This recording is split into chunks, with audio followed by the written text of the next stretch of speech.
Hi everyone, welcome back to the shortstorypodcast.com, where you hear a fast-paced short story and get a quick writing tip afterward. I'm your host, J.B. Wachowski, with this week's short story from my 2016 short story book, episode 36, Perpetual Terror. What is the most justifiably frightening punishment that you can think of for totally corrupt criminals? Multiply their punishment by 1,000-fold for the mental anguish that they put their victims through. Awakening on an old stone stair landing lit by only a jack-o'-lantern, the last thing Braxton remembered was being doped up on the gurney, awaiting the needle for his serial killing.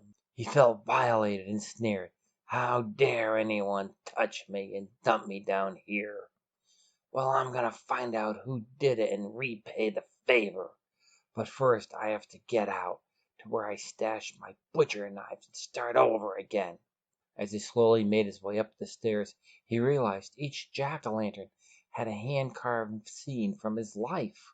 First his birth, then the next 10 scenes of his abusive parents beating him. Then there was a landing with a locked wooden door. He repeatedly body-slammed it, but it would not budge.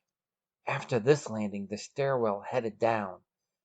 Braxton stared at the jack-o'-lanterns on each step, which depicted one horrific scene after another of all the butcheries Braxton committed, first on small critters and pets, then playmates, and finally on adults.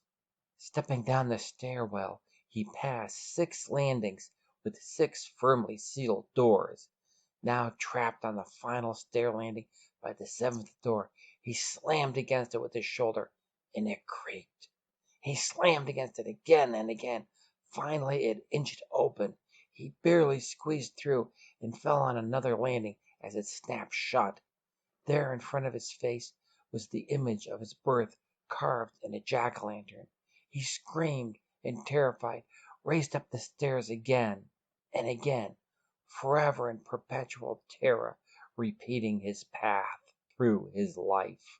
The end. Today's quick writing tip. Make your story interesting by giving your story a slightly different twist on things. Halloween goes by different names in different cultures. Halloween Eve, Night of the Souls, Day of the Dead, All Hallow Eve, etc.